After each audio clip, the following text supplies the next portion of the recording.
The last time I went to church, I could feel Leviticus rising up my spine like the eyes of the entire righteous congregation.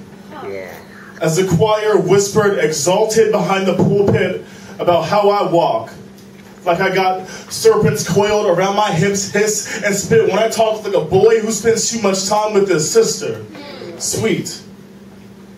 Homosexuality in black men is a harsh impotence. The master's eunuch, strung up and hung from the weakest branch of the family tree, the strangest of fruit, overripe and forbidden, the scapegoat of every hymn sung in forked tongues. In this upheaval, to reclaim our dignity, those of us who dare to manifest the freedom that we fight so hard for are always the first to be sacrificed, the blackest of sheep to protect the herd. So no, I didn't go to black graduation. Didn't sit a living compromise among my candidate cloth-clad brethren who would be all too ready to resurrect the Third Reich if you dare to look them in the eye and smile.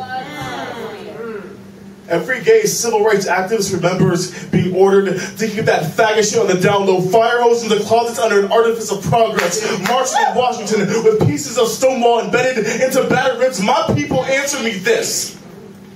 Is there any room in this revolution for change? And I know that this pestilence was shackled into our blood memory, leaving us with nothing but whatever shards of dominance we could salvage. But if your manhood is so sacred that you emasculate yourself by calling upon the same hatred that left us charred and ruthless in this blood-christened diaspora, then why should I break a sweat on your picket lines knowing that you would hesitate to put my name in history books? Waiting in these apartheid waters of a segregated baptism, I wonder if who I love is bound to thin out every trace of my heritage, because no matter how many blazing crosses stay in the glass of my prayers, you swear, and my skin doesn't bruise, bleed, or burn like yours, I guess there are things black men just don't talk about. There are things black men just aren't.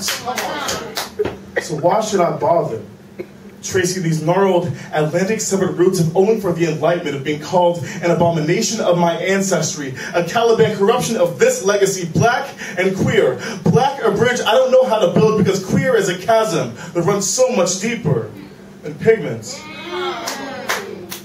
But I know that this pestilence is our blood memory.